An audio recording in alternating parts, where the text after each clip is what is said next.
আজ আমি যে কবিতাটি নিবেদন করতে চলেছি, কবিতাটি সুনীল গঙ্গোপাধ্যায়ের লেখা। লোরকা স্মরণে তিনি এই কবিতাটি লিখেছেন। কবিতার নাম কবির মৃত্যু। দুজন খসখসে সবুজ উর্দি পরা সিপাহী কবিকে নিয়ে গেল টানতে টানতে। কবি প্রশ্ন করলেন, আমার হাতে শিকল বেঁধেছ কেন? সিপাহী দুজনেই উত্তর দিল না। সিপাহী দুজনেরই জিভ কাটা।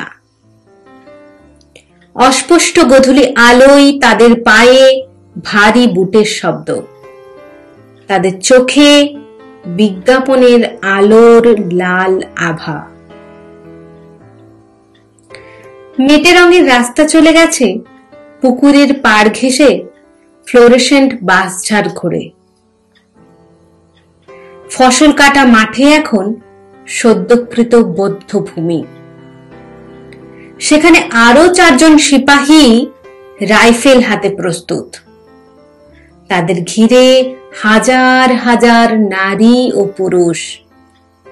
কেউ এসেছে বহু দূরের অড়হর ক্ষেত থেকে পায়ে হেঁটে, কেউ এসেছে পাটকলের ছুটির বাঁশি আগে বাজিয়ে, কেউ এসেছে ঘড়ির দোকানে ঝাঁপ ফেলে, কেউ এসেছে ক্যামেরায় নতুন ফিল্ম ভরে,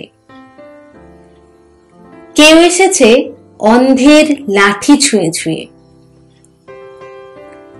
জননী শিশুকে বাড়িতে রেখে আসেননি, যুবক এনেছে তার যুবতীকে। বৃদ্ধ ধরে আছে বৃদ্ধ তরের কাঁধ। সবাই এসেছে একজন কবির হত্যার দৃশ্য প্রত্যক্ষ করতে। খুঁটির সঙ্গে বাঁধা হলো কবিকে। তিনি দেখতে লাগলেন তার ডান হাতের আঙ্গুলগুলো।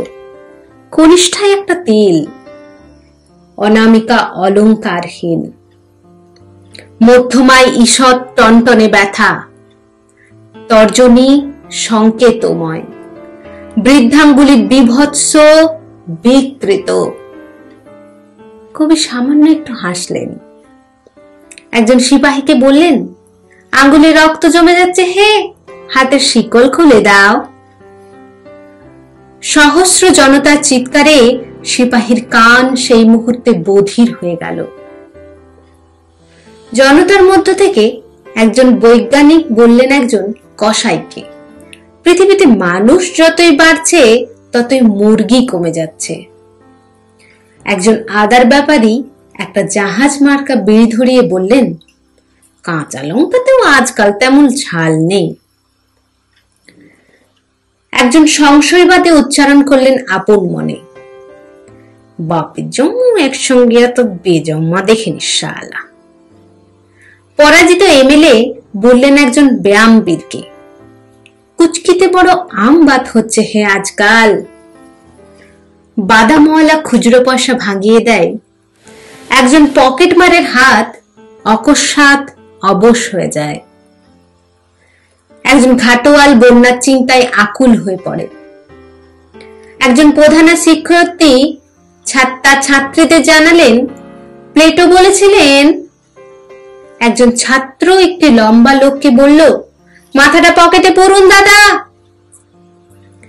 একজন নারী অপর নারীকে বলে, এখানে একটা গ্যালারি বানিয়ে দিলে পারতো। একজন চাষি একজন জনমজুরকে পরামর্শ দেয়, বউটার মুখে ফলিকল ঢেলে দিতে পারিস নে। একজন মানুষ আর একজন মানুষকে বলে, রক্তপাত ছাড়া পৃথিবী উর্বর হবে না। তবু একজন সমস্বরে চেঁচিয়ে উঠল, এ তো ভুল লোককে এনেছে, ভুল মানুষ, ভুল মানুষ। রক্ত গোধূলির পশ্চিমে জ্যোৎস্না, দক্ষিণে মেঘ। নারীর অভিমানের মতো পাতলা ছায়া ভাসে পুকুরের জলে। ঝুমঝুমির মতো একটা বকুল গাছে কয়েকশো পাখির ডাক। কবিতার হাতের আঙুল থেকে চোখ তুলে তাকালেন জনতার কেন্দ্রবিন্দুতে। রেখা ও অক্ষর থেকে রক্ত মাংসের সমাহার তাকে নিয়ে গেল অরণ্যের দিকে। ছেলেবেলার বাতাবি লেবু গাছের সঙ্গে মিশে গেল হেমন্ত দিনের শেষ আলো। তিনি দেখলেন সেতুর নিচে ঘনায়মান অন্ধকারে একগুচ্ছ জোনাকি। দমকা হাওয়ায় এলোমেলো হলো চুল। তিনি বুঝতে পারলেন সমুদ্র থেকে আসছে বৃষ্টিময় মেঘ। তিনি বৃষ্টির জন্য আবার চোখ তুলে দেখতে পেলেন অরণ্য, অরণ্যের প্রতিটি বৃক্ষের স্বাধীনতা। ডাব গাছ বেয়ে মন্থর গতিতে নেমে এলো একটি তক্ষক। ঠিক ঘড়ির মতন 7 বার সে ডাকলো। সঙ্গে সঙ্গে 6 রিপুর মতন 6 জন বোবাকালা সিপাহী উঁচিয়ে ধরল রাইফেল, যেন মাঝখানে রয়েছে একজন ছেলে ধরা। এমন ভাবে জনতা ক্ষুদ্র স্বরে চেঁচিয়ে উঠল, ইনকিলাব জিন্দাবাদ। কবি স্বতঃস্ফূর্ত ঠোঁট নড়ে উঠল। তিনি অস্ফুট শিষ্টতায় বললেন, বিপ্লব দীর্ঘজীবী হোক, মানুষের মুক্তি আসুক, আমার শিকল খুলে দাও। অত মানুষের মুখের দিকে চেয়ে খুঁজলেন একটি মানুষ, নারীদের মুখের দিকে চেয়ে খুঁজলেন একটি নারী। তিনি দুজনকেই পেয়ে গেলেন। তিনি আবার তাদের উদ্দেশ্যে মনে মনে বললেন, বিপ্লব দীর্ঘজীবী হোক, মিলিত মানুষ ও প্রত্যেক মানুষের নিজস্ব বিপ্লব। প্রথম গুলিটি তার কানের পাশ দিয়ে বেরিয়ে গেল, যেমন যায়। কবি নিঃশব্দে হাসলেন। দ্বিতীয় গুলিতে তার বুক ফুটো হয়ে গেল। তিনি অপরাজিতের মতো হাসলেন হা হা শব্দে। তৃতীয় গুলি ভেদ করে গেল তার কণ্ঠ। কবি শান্তভাবে বললেন, আমি মরব না। মিথ্যে কথা, কবিরা সবসময় সত্যদ্রষ্টা হয় না।